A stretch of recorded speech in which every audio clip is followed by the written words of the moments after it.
All right, let's look at a sort of different process than what I've had in previous videos that I went through in the last 3 hours. I just put in 3 hours. Didn't feel like getting dusty today. And I felt like I was in the mood to finish areas. So what I did is I concentrated on the top half, belt line and up. And I wet sanded it, put a little water, and I just used a soft pad, better than your hand because it does give kind of a flat surface, and 600 grit. And you wet sand it and you wipe it down. And you might be able to tell that there's kind of a little bit of a shine, a little bit of a reflection, because this and you can see sort of the sand marks.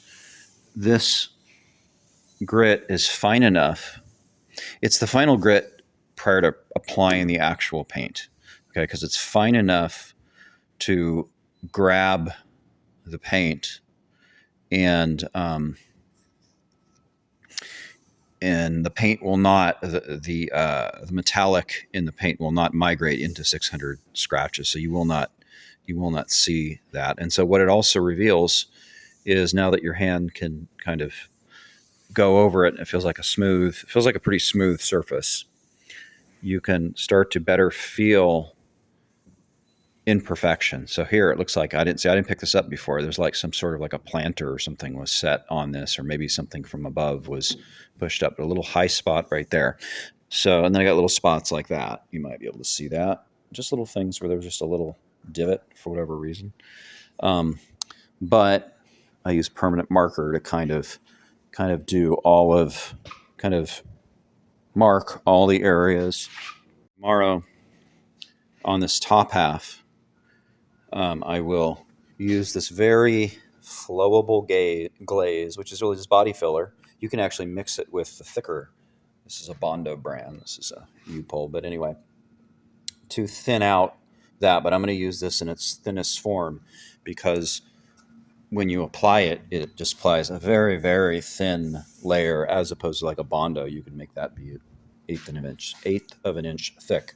So all of these areas that the eye really can't even see, but you can feel it. I can feel that where I've circled the kind of that low area.